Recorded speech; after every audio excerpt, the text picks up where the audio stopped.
Shalom, family. Shalom. Let me clear my throat. That was real scratchy. How y'all doing today? How y'all doing? I am back. Okay, and I really want to talk to y'all today since it is Halloween time about if you believe in the Bible, should you celebrate Halloween? And this is for you Christians, Israelites, whatever you consider yourself, just if you believe in the Bible, should you celebrate Halloween? Now, this is a little controversial, so don't be trying to jump down. Don't be trying to jump down my neck. And some of y'all might not expect me to say this. So, from my own experience, I actually stopped celebrating Halloween. Now, don't don't stop listening to the video. You gotta watch it the whole way through. I haven't celebrated Halloween or let my kids celebrate it for the last 2 years. And what I've come to realize is that I feel like I had stopped celebrating Halloween because not really because of for myself. I did it because basically everybody was like, "Oh, Halloween is a pagan holiday." You know what I'm saying? So we need to not celebrate it. Right? That's how we all feel. So, I've never really done my own research on Halloween, basically. So, I just went with it like, oh, it's the pagan holiday and we need to not celebrate it. Da, da, da. But as I've grown in my journey and, I tell you guys all the time, I read the Bible, I understand the Bible, I believe in the Bible. However, I've studied a lot of other cultures and religions, and I understand that they're basically all saying the same thing. Okay, if no matter the language or culture, okay, all religions is basically saying the same thing. So we need to not fight over religion, okay? And I'm going to talk a little bit about this with the Halloween thing today. So, do we need to be fighting over who should celebrate Halloween or who should not celebrate Halloween? Okay, because I think I'm celebrating it this year, and I'm going to tell y'all why. We're going to talk about it. Like I said, I don't feel like I really quit for myself. I guess like in the beginning, I thought I did, or maybe it's like I partially did for myself, but mainly because I thought it was a pagan holiday, oh, and we so silly because we put all this spookism, and that's mainly what my channel is about. We really take the spookism off of everything and really talk about the science behind it or the history or the realness behind it, and not all this spooky stuff that we put on it. So pagan just mean other nation. Okay, it don't mean witches, it don't mean goblins, it don't mean monsters. Okay, it just mean people that are not other cultures, people that are not of your culture or heritage. Okay, so we need to stop when we hear the word pagan being like, oh my god, it's witches or goblins or giants, whatever we think about when we hear the word pagan, okay? Because it just simply means other nation. Now, a nation that you call pagan today might have been calling you pagan back in the day, because it's just me other nation. So they saying, oh, those pagans, those other people, that other nation there, okay? So just like you calling somebody pagan, they can call you pagan as well because you just another culture or heritage. So let's take the spookism off that word, okay? so, so let's really talk about this. And y'all see I got my screen recorder up because we're gonna read some stuff. We're gonna talk about All Saints Day and we're gonna talk about Samhain. Now, of course, I knew about Samhain. That's what they always say. Oh, Samhain, this, that, and the third. But we don't really know what they was doing on Samhain. And the word You know, they just say, oh, they was doing rituals. Okay. But we talked about rituals and manifestation on this platform before, and we understand that rituals is a work. Okay, going to work every day is a ritual. Okay, we in manifestation mean an action has to be implied. Okay, we talked about all of that. So we understand that it's nothing spooky about that. Okay, people, it's just the stigmatism that's all around these words. Okay, that when you hear it, it make you think this or that. Okay, it's this the stigmatism. Okay, the stigmata. Okay, on it that make you think a certain way when you hear a certain word. You know what I'm saying? So we t- we talked about Sam Hain. Okay, let me find this. I had the Sam Hain thing pulled up. Okay, so I'm going to read y'all a little bit about Sam Hain, and we're going to read some Bible scriptures, and we're going to see, okay, what is going on with this. So Sam Hain, it means summer's end or changing of the seasons. And if you read the Bible, then you know that we was given the moon um for days, signs, and seasons, right? And that's how we tell the time and the seasons. I mean, well, not, only how we tell the seasons, of course, we say the leaves fall off, it get cold, of course, but keeping track of the actual days, we use the moon. So, and it tells you that there are appointed feasts or appointed times in each season, okay? In each season. Now, Sam Hain, because a lot of people, like I say, it's stigmatism around these words. So people hear it and they automatically like, oh my God, devil, or, and that's kind of what we uncover on this channel. We uncover that. We kind of get you to think out away from that stigmatism and really understand what's being said. So let's just get into it. So say it was a Gaelic festival marking the end of the harvest season and the beginning of the winter or the darker half of the year. Traditionally, it is celebrated from the 31st of October to the 1st of November, as the Celtic day began and ended at sunset. So it's telling us that their days began and ended at sundown, which our Bible tells us the same thing, that days start and end at sundown. Okay. And if you know history, if you've been on my channel long enough, then you know that I've already said that my family is Black, African, Kemetic, whatever you want to call it, Indian, and Irish. So yes, I do have Irish in my family. So it's this is about halfway between the autumn equinox and the winter solstice. It is one of the four Gaelic seasonal festivals, along with Imbolc, Beltane, and Lughnasadh. I don't know how to pronounce it. Historically, it was widely observed throughout Ireland, Scotland, and the Isle of Man.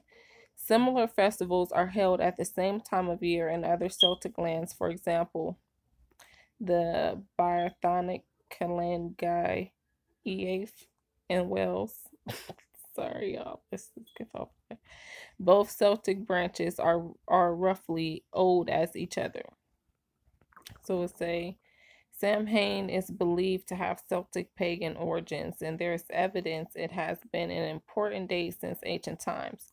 Some Neolithic passage tombs in Ireland are aligned with the sunrise around the time of Samhain. It is mentioned in some of the earliest Irish literature, and many important events in Irish mythology happened or began on Samhain. It was the time when cattle were brought back down from the summer pastures, when livestock were slaughtered for the winter. As at Beltane, special bonfires were lit. These were deemed to have protective and cleansing powers, and their rituals involving them. Hold on.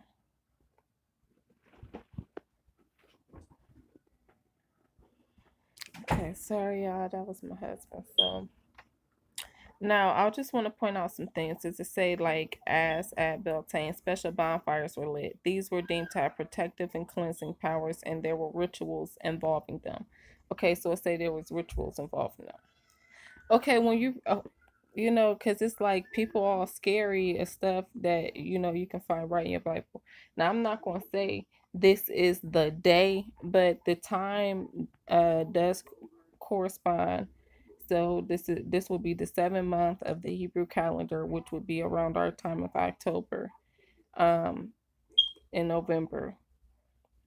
Okay, on it, in my opinion. Now I know people use a lot of different calendars, count the months a lot of different ways, and that's them. But it will be October to November, be around the 7th month. Okay. And when you read Leviticus 23, when they talk about the feast, let's just go down to the 7th month.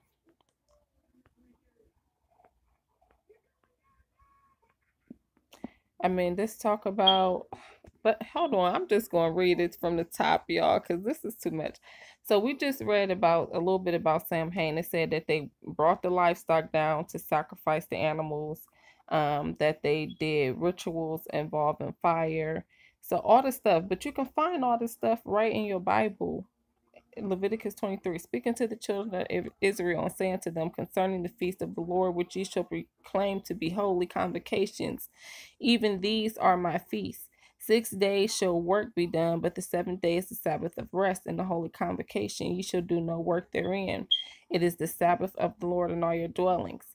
These are the feasts of the Lord, even holy convocations, which ye shall proclaim in their seasons. Okay, holy convocations that ye shall proclaim in their season. So Samhain, what did I tell y'all about Samhain? It meant that changing of seasons, right? Or summer's end. That's what the word means. We're going to get more into that. So it say, in the 14th day of the first month, at even in the Lord's Passover on the 15th day of the same month, in the feast of unleavened bread unto the Lord. 7 days ye must eat unleavened bread. Do okay, and the first day you shall have a holy convocation. You should do no servile work therein, but you shall offer an offering made by fire unto the Lord 7 days. And in the 7th day is in holy convocation. You should do no servile work within. And the Lord spake unto Moses, saying, speaking to the children of Israel and saying to them, when you come into the land which I give unto you, you shall reap the harvest thereof.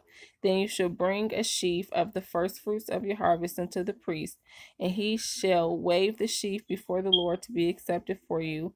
On the morrow after the Sabbath, the priest shall wave it, and ye shall offer that day when ye wave the sheaf, and he a lamb without blemish of the first year for a burnt offering unto the Lord.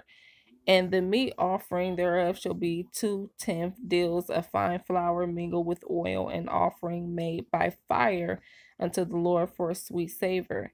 And the drink offering thereof shall be of wine, the fourth part of an hin. So this is talking about Passover and all of that, but I really wanted to get down to the 7th month. But I just wanted to read this too, just to show y'all some correlations when we get all said and done with this. So I say, and ye shall eat neither bread, nor parched corn, nor green ears, until the self same day that ye have brought an offering unto your God. It shall be a statute forever throughout your generations in all your dwellings. And ye shall count unto you from the morrow after the Sabbath, from the day that ye brought the sheaf of the wave offering. 7 Sabbaths shall be complete. Even unto the morrow after the 7th Sabbath shall ye number 50 days, and ye shall offer a new meat offering unto the Lord. Ye shall bring out of your habitations 2 wave loaves of 2/10 deals. They shall be of fine flour. They shall be baken with leaven. They are the first fruits unto the Lord. And ye shall offer with the bread 7 lambs without blemish of the first year, and 1 young bullock, and 2 rams. They shall be for a burnt offering unto the Lord, with their meat offering and their drink offerings, even an offering made by fire of sweet savor of the Lord. Now we haven't got down to the seventh month yet. We still talking about feast in between, like Passover and all the stuff. But mind you, they are, if you, they doing the same things. They gathering their flock, bringing them down, getting them ready to get slaughtered. They lighting bonfires to, you know what I'm saying, to do offerings on for rituals, because that's what these are, rituals, things that you do over and over. Like we do this every year. That's a ritual. I mean, you don't have to do it every year. It's just something that's, consistent, done on a consistent basis. So if you do it on the same day every year, that's a ritual. You do it every time it's a full moon out, that's a ritual. You know what I'm saying? So this is what I'm trying to explain to you guys. So it's saying, so they bringing a sheep and whatever bullocks and stuff down to get offered up, and uh basically just like they said on Sam Hain, they was bringing the sheep down to get slaughtered. Now this is why I'm saying, now I'm pointing all this out because I want to say it's two sides to every story, and I always was a person who was big on, it's not what you do, it's how you do it. Now keep that in mind because we're gonna keep going. We're gonna keep going. So it say, then you shall sacrifice one kid of the goats for a sin offering, and two lambs of the first year for a sacrifice of peace offering. And the priest shall wave them with the bread of the first fruits for a wave offering before the Lord. With the two lambs they shall be holy to the Lord for the priest. And ye shall proclaim on the self same day that it may be an holy convocation unto you. You shall do no servile work therein. It shall be a statute forever in all your dwellings throughout your generations. And when you reap the harvest of the land, thou shalt not make clean riddance of the corners of thy field when thou reapest, neither shalt thou gather any gleaning of thy harvest. Thou shalt leave them unto the poor and to the stranger. I am the Lord your God. And the Lord spake unto Moses. Okay, now we down at the 7th month. Okay, so I say, saying, speak unto the children of Israel, saying, the 7th month and the first day of the month shall you have a Sabbath, a memorial of blowing of trumpets, and holy convocation. Ye shall do no servile work therein, but ye shall offer an offering made by fire unto the Lord. And the Lord spake unto Moses, saying, also on the 10th day of this 7th month there shall be a day of atonement. It shall be a holy convocation unto you, and ye shall afflict your souls, an offering made by fire unto the Lord. And ye shall do no work in the same day, for it is a day of atonement, to make an atonement to you before the Lord your God. For whatsoever soul it be that shall not be afflicted in the same day, he shall be cut off from among his people.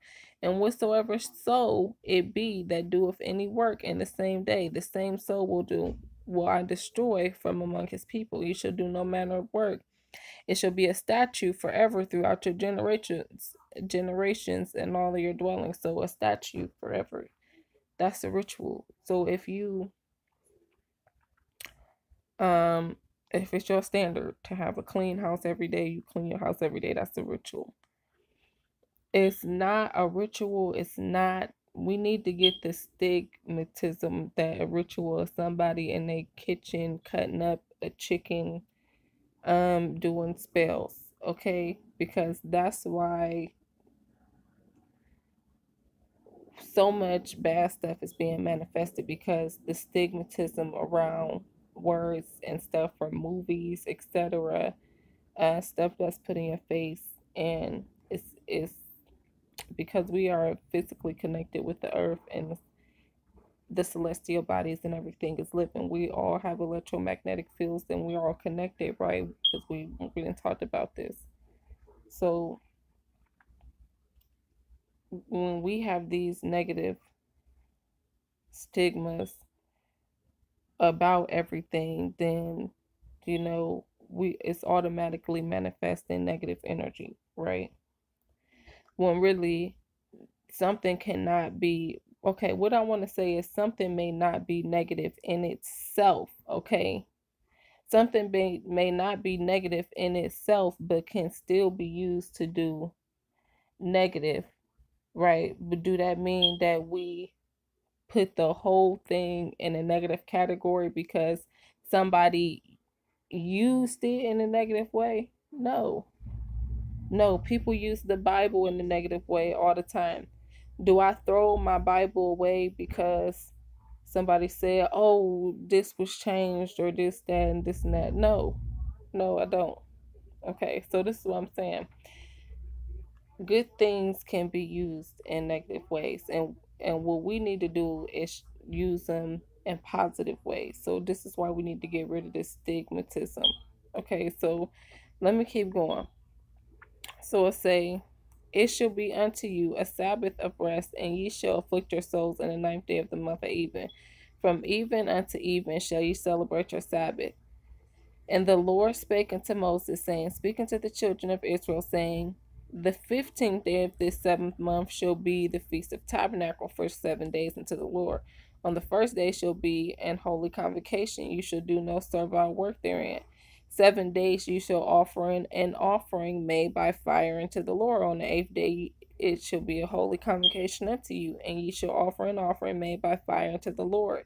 It is a solemn assembly. Now pay attention to these words, because when we look up these words and the concordance and stuff like Halloween, Samhain, when we get into the etymology of these words, you're going to see stuff like assembly. Okay, it was the kids that time. Okay, so when we start getting to the etymology of these words, so y'all gonna see words like assembly, etc., as the meaning of these words. So keep that in mind. And say, ye shall do no servile work therein. These are the feasts of the Lord. And the reason why I brought up the thing about me being Irish, because y'all know I'm an Israelite. So, and my family is Indian, Irish, and Kemetic.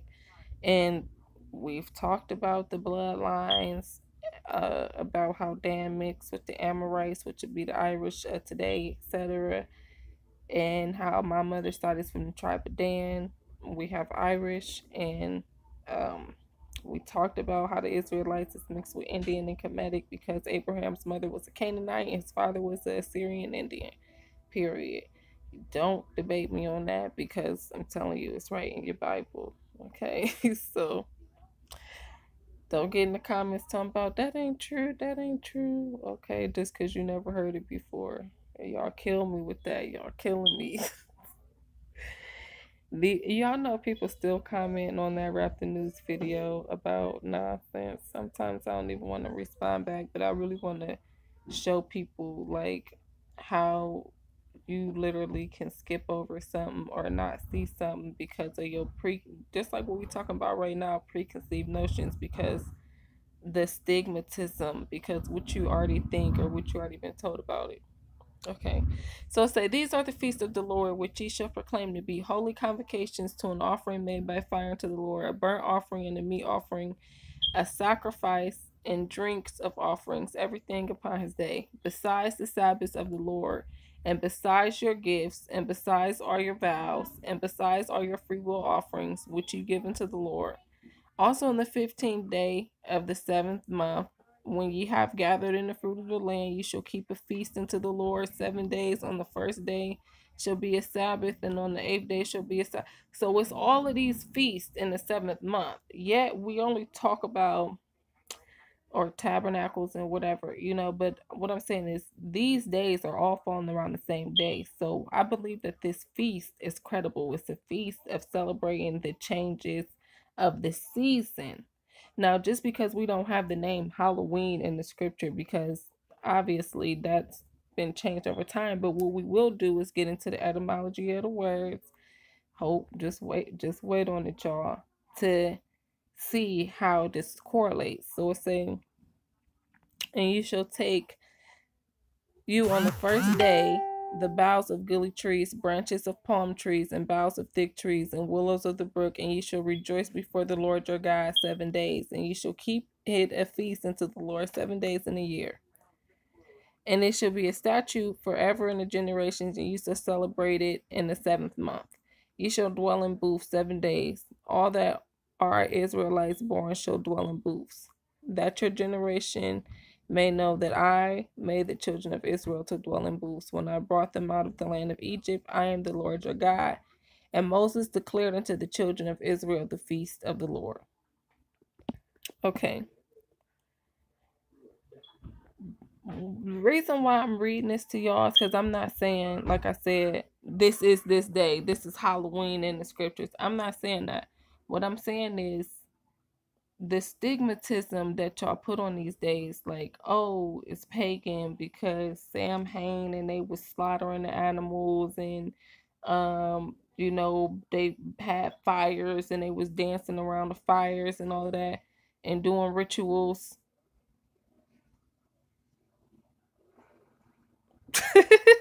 And I'm like, okay, that's what our people was doing in the Bible. They was bringing their animals down because it was time for the seasons to change. It was winter time. They had to stock up on their meat and stuff, so they was, um, you know, slaughtering the animals. And you can't just kill animals. You know, you gotta have to do some type of offering. You know, back in the day, the Indians especially, they didn't just kill animals. They would pray first over the animal, and they made sure they used every piece of the animal so that and they thanked the animal, but they used every piece of the animal to make sure that it didn't go to waste, or that like it wasn't a waste of killing an animal. You know what I'm saying? Like but yeah, so my thing is I'm gonna say it again. They was doing the same things. Uh, bonfires at night. If y'all seen some Israelites doing some bonfires at night right now, y'all gonna say they witches, okay? Because look how y'all act. Y'all witch, this, that, and the third. So you know what I'm saying? Like it's like, you know, it's two sides to every story. It's just something that you're not used to in our society today. We're not used to people going out, bringing animals down, slaughtering them, and it's a big fire, and people are celebrating the changing of the season, etc. Now, what I will say is, like I said, it's not what you do, it's how you do it, right? Because you don't. Okay. So it's not what you do, it's how you do it. Who said that you had to dress your kids up in evil stuff, worship death, or all of this stuff that they say Halloween is about? Who said you had to dress your kids up like demons? As far as I know, you know, that's just it's you got All Saints Day on that day. Why don't y'all dress up like angels? Carve angels in your pumpkins and put them out there and light candles in them instead of scary faces. You know, so you need to change the narrative. You got to change the narrative for yourself. You know, you change the narrative, the negativity into positive. Now, somebody was watching a video, and I'm not going to say whose video it was, but they was basically saying, oh, you can't try to turn Satan's day into something positive. Well, first of all, I want to say Satan turns something positive into negativity all the time. So why can't we turn something negative into positivity? Mind you, not only that, Satan ain't created nothing. So the days were already here. He just took it over and tried to put his name on it. Okay, and we gonna take it back. Period. Just take it back. So All Saints Day is and we're gonna talk about this because you know saints, they wear the halo on their head, which is All Hallows, Halos, All Halos Day, All Saints Day. They wear the halos. They have the halos showing that they are saints, that they've reached this level of consciousness that they're saints, right? And I believe that's why it's called All Halos Day. And when you get into the etymology of the words, it actually leads you to believe that as well. So it's a All Saints Day, also known as All Hallows Day, Hallow Mass, Feast of All Saints, or a solemnity of All Saints. It's a Christian festival celebrated in honor of all the saints, known and unknown, in Western Christianity. It is celebrated on November the 1st by the Roman Catholic Church, the Anglican Communion, the Methodist Church. Okay, so sorry, y'all. My kids is driving me crazy. So, but to say, yeah, so it's celebrated in all these churches or whatever, and you can see the picture of the saints. They all have, like I was telling y'all, the halo around their head. All Halos Day, All Hallows Day, All Halos Day. Okay. Christian celebration of All Saints Day and All Souls Day stem from a belief that there is a powerful spiritual bond between those in heaven, the church triumphant, and the living, the church militant. And this is exactly, what your Bible says, but some I don't know how people spooked out about it. And Catholic theology, the day commemorates all those who have attained the beatific vision in heaven. It is a national holiday in many historic Catholic countries. And Methodist theology, All Saints Day revolves around giving God solemn thanks for the lives and deaths of his saints. Okay, y'all, let me hurry up and wrap this up because I wasn't trying to make this a long video and we already at 30 minutes. So I'm going to get into the etymology after I read just a little bit of this. So it's saying Catholic theology today commemorates all those who have, okay, so we read that. Including those who are famous or obscure. As such, individuals throughout the church universal are honored, such as Paul the Apostle, Augustine of Hippo, and John Wesley, in addition to individuals who have personally led one to faith in Jesus, such as one's grandmother or friend. In Western Christian practice, the liturgical celebration begins at Vespers on the evening of October 31st, All Hallows Eve, All Saints Eve, and ends at the close of November the 1st. It is thus the day before All Souls Days, which commemorates the faithful departed. In many traditions, All Saints Day is part of the Triduum of All Hallow Tide, which lasts 3 days from October 31st to November the 2nd. Inclusive. Okay, so we read about Samhain, and it talks about you can read further into All Saints Day, but like I said, you can change the narrative. Instead of putting a scary pumpkin on your porch, why don't you carve an angel or something and put it on your porch? You can change the narrative of it. Now, I didn't celebrate it for the last 2 years, and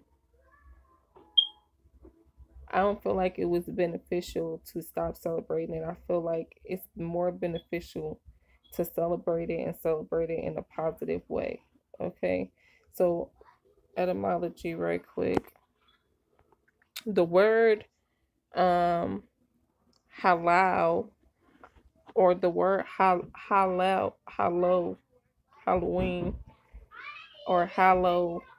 Yeah, that's what I want to say. Hallow. The word hallow. 1 second, y'all.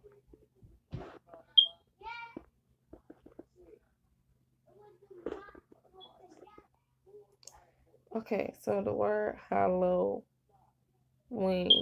is derived of 2 words, which is halal or hallow, and ween, halo, and ween. So we're going to look up those 2 words and see what we get. Now, the word hallow or halo come from the word halal in Hebrew, which means to shine. And we talked about how the saints have the halos shining on their head, and it's actually a definition for that. So it's saying meanings merely assumed. Hold on. Okay, so let me hurry up. My kids they acting like they ain't got no type of sense right now. So it's say shine, acute, clear, however, merely assumed. Okay, I don't think those is really means, but say begin to shine, new moon, when it namely his lamp shone upon my head, figurative of God's favor, i.e. a halo. Okay, so the word hallow we get from the word halal, which means to shine. It means a halo on the head of the saints. The word wing means, let me hurry up with this.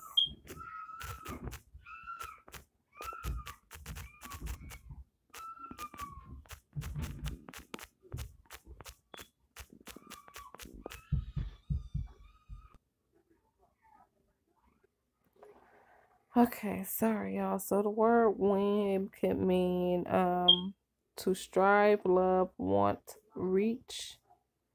So All Saints Day is the day that and All Souls Day is the day where they say the veil is thinner and we can make spiritual contact through our electromagnetic fields, because y'all know it's science, it's not nothing spooky, through our electromagnetic fields. When you can just feel that presence, that's your electromagnetic field picking up another electromagnetic field.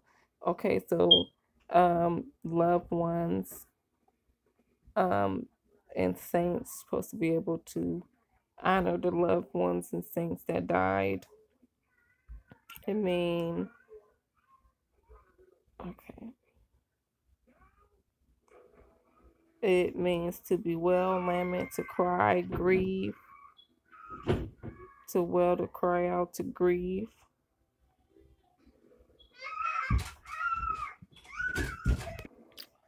Okay, so my phone is about to die, y'all. Let me hurry up. So it say, we was down here to cry, weep, what you would do over your loved ones. It also means wing, like to wing from the breast, right? My phone is about to die, so I'm about to hurry up.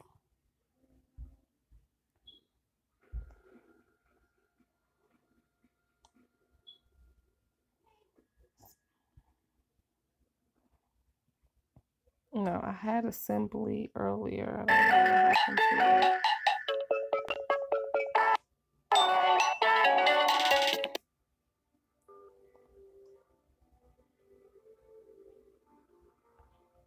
Okay, sorry about that, y'all. So I'd say to fancy, imagine, believe, expect, hope, to hope, to expect, suppose, think, desire, strive for. So it's the day that we're supposed to strive to be saints, okay? To be saints. And it's all about, I'm going to say this one last thing. I really wanted to get into this deeper, but my phone is about to die. Hopefully, I can do a part 2 for you guys later on today. But I want to say this because they talked about being weaned from the breast. And I always say this when Paul said,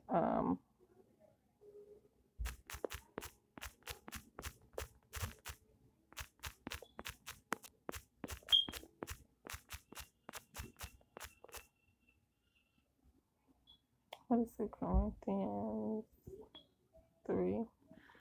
Okay, it's First Corinthians 3, and I want to hurry up for my phone die. Because my charger got a short in it. Even if I plug it up, it's not going to do what it's supposed to do.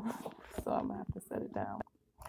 So it say First Corinthians 3. Now, y'all can always do your own research as well, like I said. It say, I cannot speak to you as unto spiritual, but as unto carnal, even as unto babes in Christ. I have fed you with milk and not with meat, for hither you were not able to bear it, neither yet now are you able, for you are yet carnal. Whereas there is among you envying and strife and division. Are you not carnal and walk as man? So, the division and strife. Oh, should we celebrate Halloween? Should we not celebrate Halloween? Oh, it's pagan, this, that, and the third. It's carnal because, like I said, a lot of the cultures have the same rituals but because it was different cultures, they may have had did a little something different, and we looked at them as pagans or whatever. Like I said, people can look at you as a pagan.